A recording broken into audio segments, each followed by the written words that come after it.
오늘 4월 1일 본 말씀은 레위기 8장이죠. 우리 지난주 토요일부터 잠깐 복습하면요.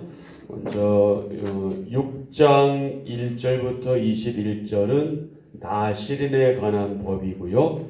그 다음에 22절부터 20절은 제사장의 축복 세 가지. 축복 세 가지가 뭐죠? 복, 은혜, 평강. 제사장의 축복 세 가지였고요. 그래서 주제는 헌신하는 백성에게 임하는 하나님의 복, 하나님의 복, 하나님의 복입니다. 구별한 기한이 다 차면 나시린은 헌물을 드리고 제사장은 하나님께 제사를 드립니다. 나시린이 머리털을 민 후 제사장은 성물을 그의 두 손에 두고 요제로 흔듭니다. 그런 후에 나시린은 포도주를 마실 수 있습니다. 하나님이 아론과 그 아들들에게 이스라엘 자손을 위한 축복 기도를 일러주십니다. 민수기 7장 1절부터 89절은 감독된 자들이 드리는 헌물인데, 1절부터 9절은 주제가 자원하는 예물과 합당한 분배. 모세가 장막 세우기를 끝내고 장막과 그 안에 모든 것에 기름을 발라 거룩히 구별합니다. 그날에 이스라엘 지휘관들이 덮개 있는 수레 6대와 소 12마리를 하나님께 헌물로 드립니다. 모세는 하나님 말씀대로 그것을 받아 레위인에게 주어서 각기 직임대로 회막 봉사에 쓰게 하지요.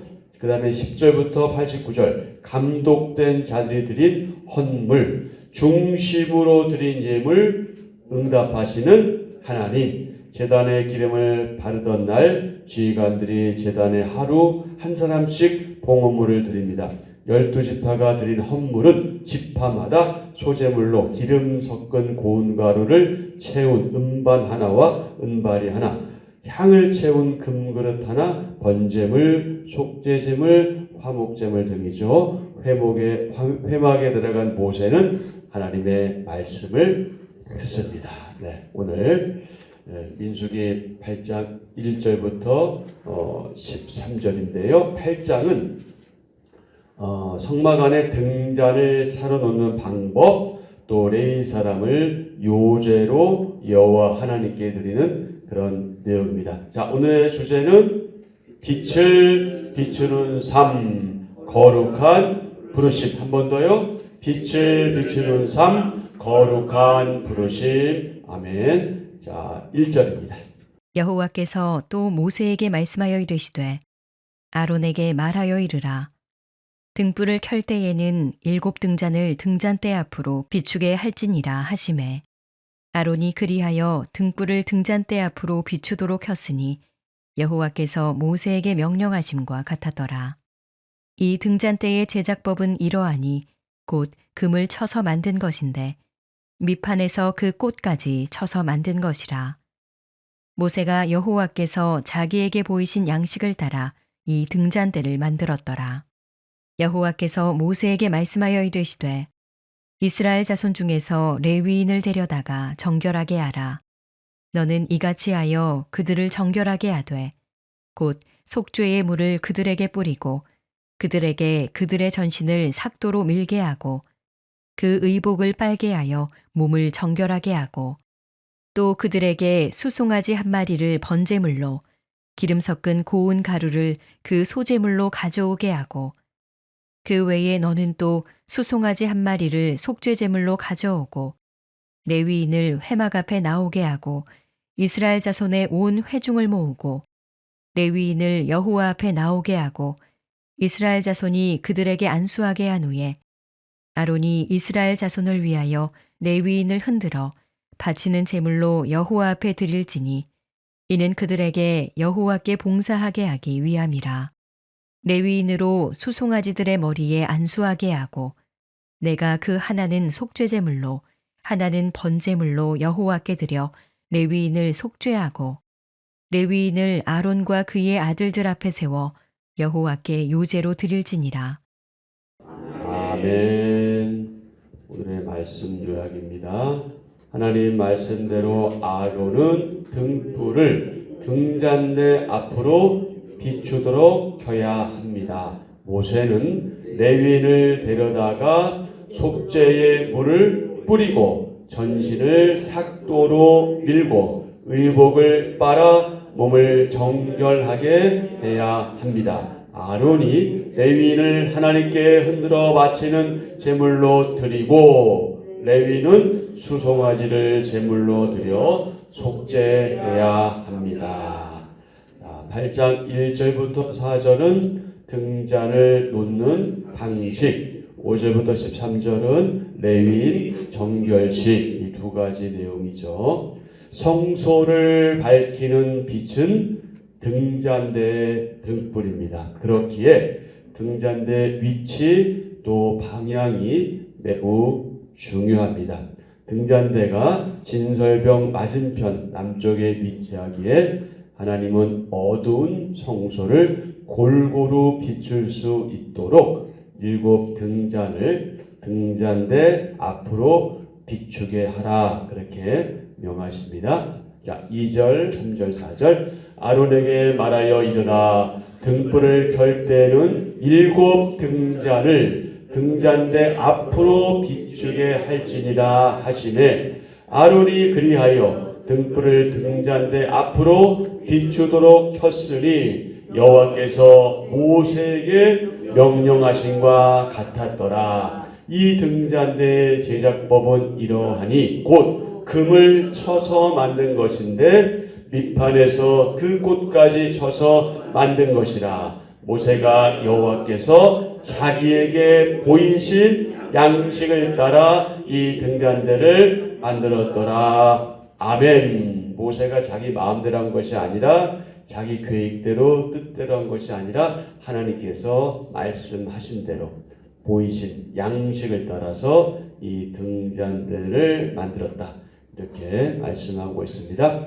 등잔대는 밑받침에서 가지의 꽃봉오리까지 순금 한 달란트를 쳐서 만들죠. 등잔대의 중간 줄기를 중심으로 좌우에 3개씩 이렇게 펼쳐지는데 이것은 생명나무를 상기시킵니다.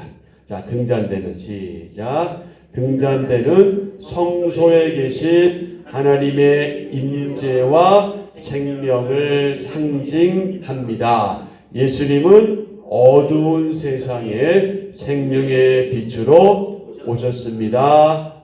아멘. 아멘. 요한복음 1장 4절. 그 안에 생명이 있었으니 이 생명은 사람들의 빛이라.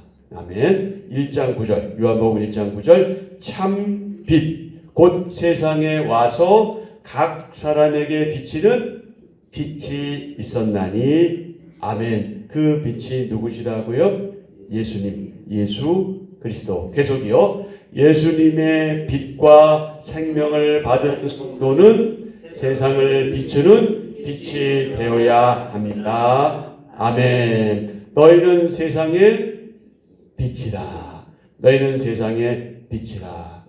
이같이 너희 빛을 사람에게 비치게 하여 그들로 너희 착한 행실을 보고 하늘에 계신 너희 아버지께 영광을 돌리게 하라. 아멘. 자, 오늘 하루 동안 우리가 묵상해야 될 질문입니다. 세상 속에서 나는 복음의 빛을 어느 자리에서 어떤 방식으로 비출 수 있나요? 자, 두 번째 5절부터 13절 레위인 정결식이죠. 자, 거룩하신 하나님을 섬기기 위해서는 뭐 해야 한다? 정결해야 한다. 성막 봉사를 위해 레위인은 신체적 또 제의적이라는 것은 제사적이라는 말 같은 거예요. 정결하게 되는 절차를 거쳐야 합니다. 먼저 속죄의 물을 레위인에게 뿌린 후 온 몸의 털을 면도하고 그 옷을 빨게 합니다. 그 다음 하나님께 바칠 번제물과 소제물과 속죄제물을 가져오게 합니다. 자, 6절. 이스라엘 자손 중에서 레위인을 데려다가 정결하게 하라. 너는 이같이 하여 그들을 정결하게 하되 곧 속죄물을 그들에게 뿌리고 그들에게 그들의 전신을 삭도로 밀게 하고 그 의복을 빨게 하여 몸을 정결하게 하고 또 그들에게 수송아지 한 마리를 번제물로 기름 섞은 고운 가루를 그 소제물로 가져오게 하고 그 외에 너는 또 수송아지 한 마리를 속죄제물로 가져오고 회막 앞 곧 하나님 앞에서 이스라엘 온 회중이 그렇다고 이스라엘 온 회중이 이스라엘 사람 전체를 얘기하는 게 아니에요. 다 올 수가 없잖아요. 서울에서 왔는데 제주도 사람, 부산 사람 다 올 수는 없어요. 일단 여기 모인 사람들을 그냥 그렇게 표현하는 거예요. 온 회중이 레위인에게 뭐한다? 안수하는데 이는 무엇을 의미한다?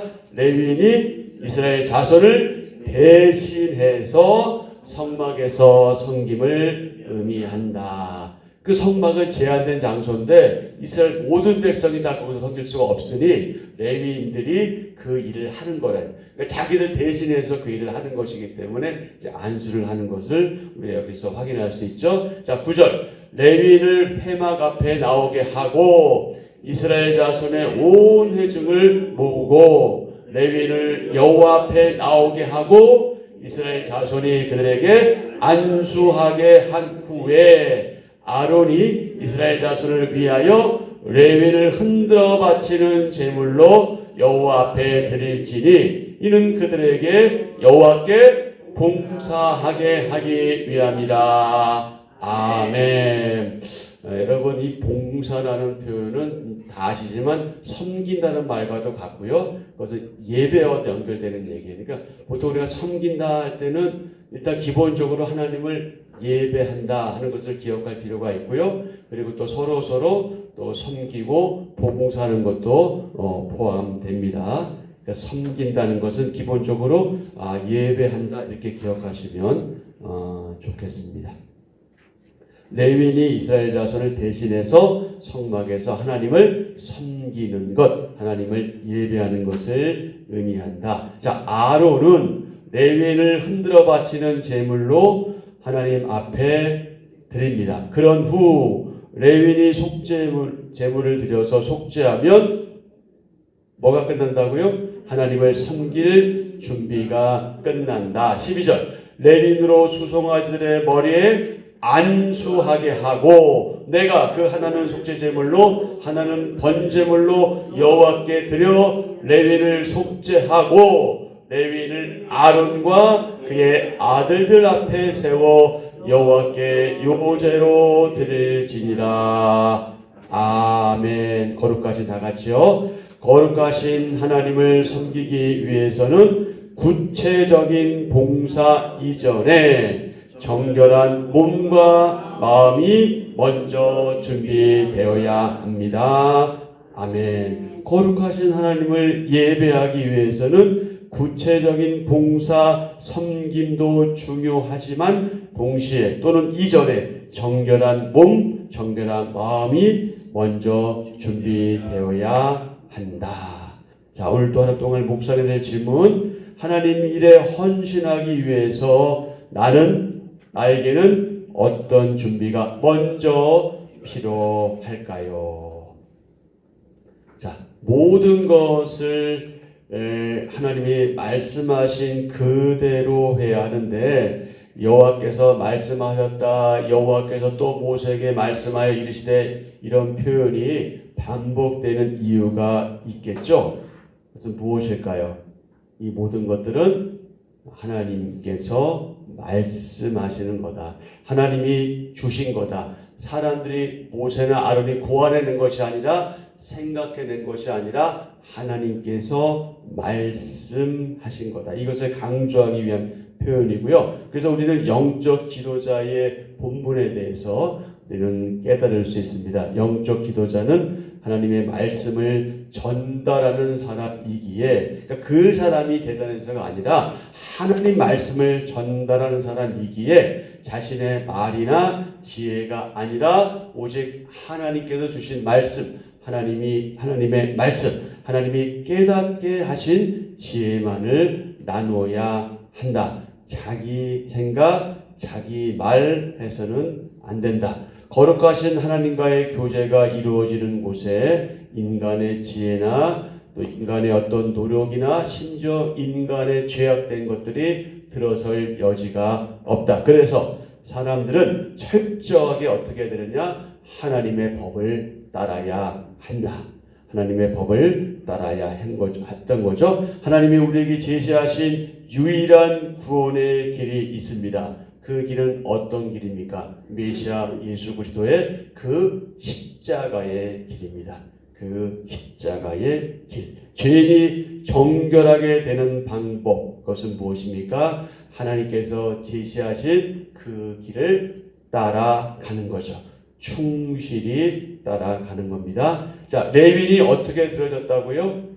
요제로 들어졌다. 요제로. 하나님의 일꾼은 먼저 거룩히 구별되어야 합니다. 하나님의 부르심, 하나님의 소명에는 반드시 목적이 있는데 레위인은 이스라엘의 모든 마다들, 장자를 대속하는 존재였고 하나님께만 봉사하는 사람, 그런 직분을 맡은 사람이죠. 그래서 뭐 세상과 뭐 하나님의 일을 구별하는 것은 조금 그런 표현이긴 하지만 어쨌든 우리 이해하기 쉽도록 세상의 일은 내려놓고 오직 하나님을 섬기는 일, 하나님의 성막에서 그분을 예배하고 봉사하는 일에만 쓰임 받게 되죠. 오늘 본문에는 레위인이 요제로 드려지는 장면이 나오는데 레위인을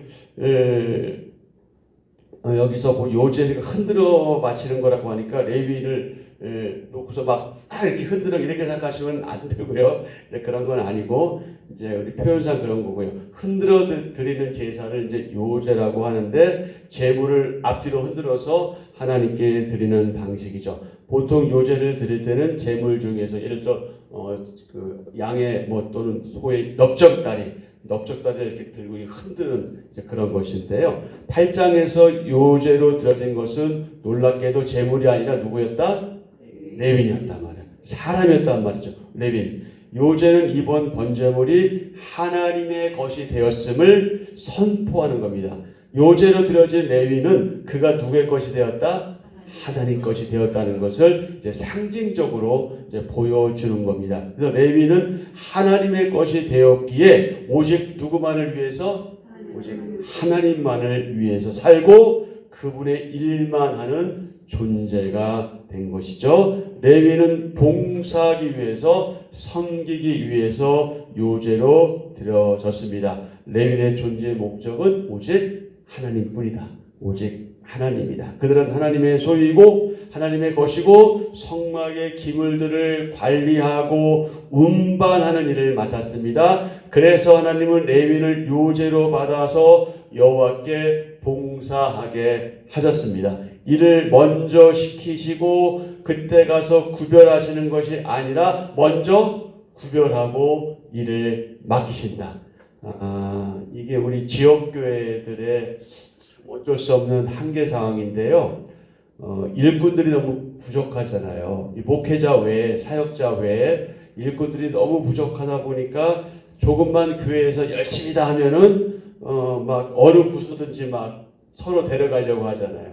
교사면 교사, 뭐 찬양대면 찬양대, 찬양팀은 찬양팀 먼저 막 이렇게 뽑아가려고 하잖아요. 그래서 막 일하게 하고 봉사하게 하잖아요. 뭐 그것도 뭐 필요하긴 하죠. 이렇게 그분이 할 만하다 싶어서 그렇게 자기 부서로 또 자기와 함께 협력하기를 원하는 그건 뭐 나쁜 일 아니에요. 그건 필요한 일이긴 하죠. 그리고 어떤 경우에는 조금만 교회 열심히 되면은 지금은 그런 거 별로 없는데 과거에는 그런 일이 많았거든요. 너 신학해. 이 사람은 아무 생각도 없는데 거기에 소명도 없고 뭐 정말 뭐 목사가 될 마음도 없는데 조금 열심히 있으니까 당신은 신학하면 좋겠어. 신학교가 뭐 이런 식으로 많이 했었거든요. 근데 여러분 저는 그래서 한 게 아니고 저는 어릴 때부터 했습니다. 네. 어쨌든 중요한 게 뭐냐면 지금 어떤 말씀을 드리려고 하는 거냐면 그럴 때 중요한 건 뭐냐면 기본적으로 그 사람이 그 대상자가 구원의 확신이 있는 사람인지 구원의 확신이 있고 하나님과의 교제권에 있는지, 하나님과 늘 교제하고 만나는 사람인지 이게 먼저 우선이 돼야 된다는 거예요. 근데 이것을 보지 않고 겉으로 드러날 때 열심히 있고 뭐 예를 들어서 뭐 새벽기도 한 번도 안 빠진다, 뭐 금요 철학이 한 번도 안 빠진다, 이거 중요하지만 그것만 가지고 판단해서는 안 된다는 거예요. 왜 이런 얘기들이 나오냐면 그것들에 서로가 많이 속아왔기 때문에 그래. 겉으로 보이는 것만 보고 판단했는데 나중에 보니까 그게 아니었던 거죠. 근데 그것은 그렇게 생각한 사람이 오해였을 수 있어요. 잘못 판단한 걸 수도 있단 말이죠. 그러니까 그 사람이 나빠서가 아니야. 그거는 그 사람이 나쁘거나 준비가 뭐 덜 돼서라기보다는 그렇게 판단하고 억지로 교회를 하게 한 그 부분에 좀 미스가 있었던 것이 사실인 것이죠. 가장 기본적인 것, 구원의 확신이 있는지, 그리고 하나님과 자기 최선을 다해서 날마다 교제하고 있는지, 이것을 먼저 확인하는 게 이제 중요한 거죠. 이것은 각 부서에서 이렇게 뭐 우리 함께 일하자 이런 부분에서 필요하지만 교회에서 이제 직분자를 세울 때도 이 부분들이 필요합니다. 그래서 사실 직분자 세우는 게 참 어려운 일이에요. 이게 쉬운 일이 아니에요. 그래서 어떤 교회들은 왜 저 사람은 할 만한데 안 세웁니까? 아마 이런 분들이 있는데 뭐 그 판단도 옳을 수도 있지만 또 이게 목회자의 또 판단을 또 침해하는 건 조금 불편한 일이긴 해요. 물론 목회자의 판단이 다 옳다는 그런 말씀 드린 것이 아니라 목회자는 지금 우리 말씀처럼 적어도 이 일에 봉사하고 섬기고 헌신하도록 부름받은 사람이기에 이 일만을 위해서 존재하잖아요. 그러니까 더 그를 위해서 기도하고 또 이렇게 보는 관점들이 있기 때문에 그럴 때는 좀 기도로 돕는 것이 필요하고 또 그런 말을 하고 싶을 때는 조용히 찾아와서 제 생각은 이러이러한데 어떻습니까? 라고 하는 건 너무 좋은 일이죠. 근데 다른 표현으로 좀 불편하게 하면은 교회 질서도 좀 어지럽혀질 수도 있고요. 그리고 괜히 여기저기 말이 나오면 조금 여러 가지로 이제 쉽지는 않죠. 어쨌든 중요한 사실, 그것은 무엇이냐? 인간적인 열심, 인간적인 열정으로 일하는 것, 또 구원의 확신도 없는데 교회에서 봉사하는 것, 이것은 여러분 우리로서는 안타까운 사실이지만 분명히 이것은 하나님을 기쁘시게 하는 일은 아니다. 자, 그래서 우리가 로마서 8장 8절의 말씀에 의하면 이 사람은 하나님을 기쁘시게 할 수 없다고 표현하고 있어요. 그게 누구냐면 육신에 속한 자거든요. 그러니까 육신에 속한 자도 여러분 교회에서 굉장히 열정적으로 보일 수 있고요. 열심히 일할 수 있습니다. 자기 열심에 의해서. 그러니까 대개 우리가 오해하고 있는 게 있는데 교회에서 봉사자라면 다 되는 걸로 생각을 해요. 하지만 여러분 중요한 게 있어요. 그것이 무엇입니까? 가장 기본적인 것은 예배 태도와 예배 자세예요. 이것이 안 된 상태에서 봉사는 너무 그 봉사 자체를 우리가 귀하게 여길 수 있지만 이것은 사실 좀 2% 부족한 거예요. 우선순위가 잘못된 겁니다. 사실 봉사하지 않아도 예배가 먼저 돼야 돼. 그러나 예배를 바르게 하는 사람은 봉사를 또 잘 할 수밖에 없어요. 이게 같이 가는 거예요. 그런데 예배는 놔두고 봉사만 하는 것은 이것은 좀 불편한 진실이에요. 그래서 마리아가 칭찬받은 이유가 뭐예요? 여러분 마르다가 잘못한 거 아니에요. 마르다 봉사한 건 열심히 잘한 거예요. 근데 그녀에게 빠진 게 뭐냐면 먼저 주님 앞에 앉아서 말씀을 듣는 게 필요했거든. 그래서 마리아가 일을 하는 거 아니란 말이에요. 마치 마리아는 일 안 하고 마르다는 열심히 일한 것처럼 이렇게 보이지만 그것이 아니라 우선순위가 어디에 있는가 굉장히 중요한 것이거든요. 그래서 우리가 먼저 하나님을 예배하는 것, 이것이 중요하고 예배를 통해서 하나님의 은혜를 충분히 받으면 어떻게 봉사하지 않을 수 있어요? 섬길 수밖에 없어요. 그게 원리거든. 왜냐하면 너무 감사하고 너무 기쁘기 때문에. 그러나 우선순위는 어디에 있다? 예배에 있다. 그래서 가끔 우리가 그렇게 판단할 이유는 없지만 말씀대로 육신에 있는 사람은 하나님 기쁘시게 할 수 없습니다. 아무리 열정이고 열심히 있어도 그것을 우리가 볼 때는 저 사람 참 열심히 한다 좋다라고 할 수 있어도 하나님께서 판단하실 때는 아닌데 그거 아닌데 하실 수 있다는 거죠. 하나님이 레위인을 요제로 받으시고 구별하신 후 봉사하게 하셨다는 원리를 우리는 따라가야 하는 겁니다. 우선순위가 중요한 거죠. 그래서 레위인의 봉헌식에서 가장 핵심이 되는 내용이 뭐냐? 일단은 정결한 것이다. 다시 말해서 거룩이다. 구별하게 되는 거죠. 구별. 정결하게 하라는 표현이 3번이나 6절씩 반복되고 있어요. 자, 레위인은 요제 제물과 같습니다. 그들은 먼저 하나님께 드려진 후 제사장에게 소속되어서 그때 비로소 하나님의 일을 수행했죠. 바울은 로마 교회를 향해서 이렇게 권면합니다. 너희 몸을 하나님께서 뭐 하시는? 기뻐하시는 무엇으로? 거룩한 산 제물로 드리라. 이렇게 권면하죠. 하나님께 속한 자는 하나님께 순종하고 그분을 위해서 살아가는 존재입니다.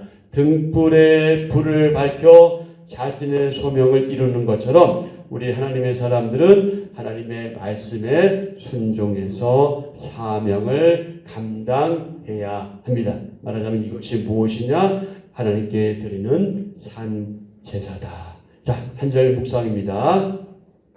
성막은 예수 그리스도의 모형입니다. 성막에는 창문이 없고 겉은 여러 겹으로 덮여 있어서 그 내부는 완전히 어둡습니다. 등잔대의 등불이 성막 내부를 밝히는 유일한 빛입니다. 성소는 등잔대의 빛으로 충만하고 대제사장은 그 빛을 의지해 하나님이 임재하시는 지성소로 나아갈 수 있습니다. 예수님은 우리에게 임하신 하나님의 빛입니다. 오직 예수님만이 우리를 하나님께로 인도하는 유일한 길이 되시며 우리를 하나님의 충만한 은혜와 진리 안으로 이끄십니다.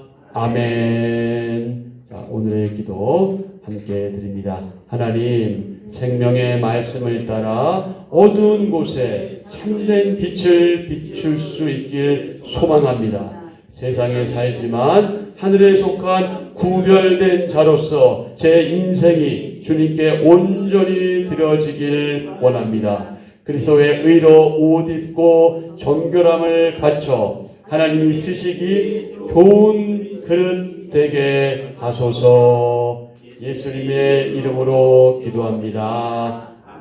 아멘. 네, 오늘 주신 말씀 기억하면서 기도하시고요.